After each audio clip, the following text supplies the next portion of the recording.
MMA world champion Israel Adesanya isn't afraid to pick a fight with the All Blacks. The New Zealand Sportsman of the Year has suggested he is a bigger world phenomenon than the All Blacks.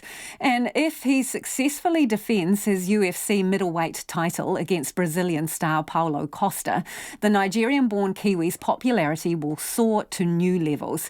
It might be easy to dismiss Adesanya's statement as mere bluster and PR, but what if he's right? Clay Wilson went to put his claims to the test. Fast. Last night I cut the light off in my bedroom, hit the switch, was in the bed before the room was dark. Incredible. Fast. Incredible. And you, George Foreman, all of you chumps are gonna bow when I whoop him. Ever since the late great Muhammad Ali, unabashed self-promotion has been part of combat sports' fabric.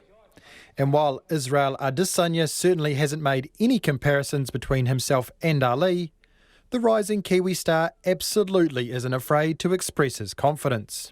Like, if you put it on a world stage, me, myself, as Israel Adesanya, the last stylebender, I'm bigger than the All Blacks, like worldwide. Not definitely in New Zealand, but yes, worldwide, all around the world, all across the land, I definitely have more footprint than the All Blacks. Whether you agree or not depends on what measures you use.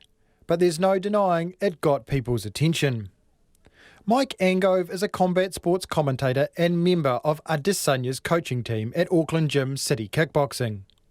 He says die-hard All Blacks fans jumping to dismiss the comment missed the context in which it was made. Many people who got a bit salty about it started going on about, 100 years of heritage and brand and all those other things. What he was talking about was his global footprint and name recognition at this point in time.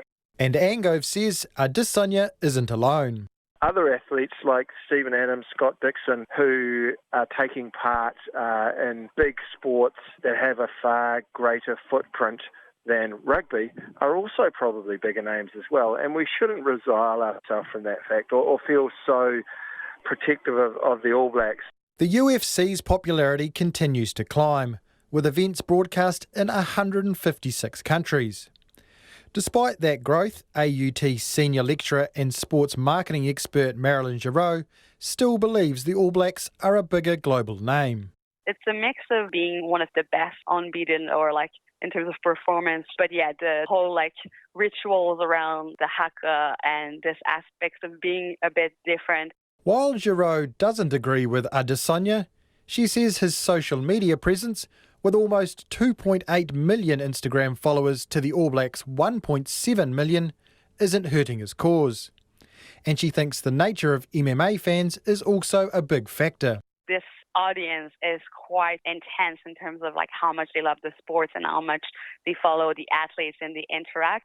And that's what maybe rugby has less. So in that sense, in the future, I think he could become, if UFC is still rising and he's still the champion, he could actually become a worldwide celebrity.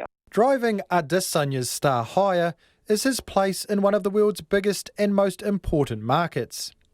ESPN anchor and UFC reporter Phil Murphy says the confident Kiwi is definitely making his mark in the US. He's riding this wave of momentum and spectacle, and it's must-see TV. You don't want to miss what he's going to do next.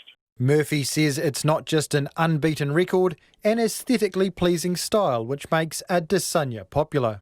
The it factor is so hard to define, but you look at the A-list stars of the last decade in mixed martial arts. There's this measure of unpredictability with them, obviously high-level athleticism, but then there's also this authenticity. It's not forced, it's not fabricated. You feel like when the cameras go off, Israel is the same person. And it's right there where the All Blacks may be losing ground, according to former New Zealand Māori rep and Super Rugby champion, Sky Sport pundit Joe Wheeler. When you ask guys these questions, especially All Blacks, it's met with quite a political answer. Might not even be their own thoughts. They just don't want sort of clickbait. Whereas it's refreshing hearing him speak about anything because he's so brash and so honest and speaks what he believes in. Wheeler says rugby needs to understand hype is good for the game and believes talented young players highlight where the code is missing a trick. He'll get protected from getting rolled out to media every week and getting his head too big, and he sees a lot of those senior players, how they deliver and what they say, and I think there's probably an expectation and an understanding that that's how you do it. So When you go through your media training, they don't say be open and honest. They say don't give them too much information, just give them what they need. It's a mindset which shows that while the All Blacks are undoubtedly a huge name, there's significant room for growth. The same goes for Adesanya. ESPN's Phil Murphy says it's hard to overstate where the self-titled last stylebender could get to with an impressive win over Brazilian powerhouse Paulo Costa later this month. If he does that, then we're probably talking about the next A-list superstar, and I'm not even talking about in the sports sense. And that is what the UFC is starving to add to their roster without Conor McGregor actively fighting. It's lofty company to be keeping, and Israel Adesanya insists he's far from done yet. For Checkpoint, Clay Wilson.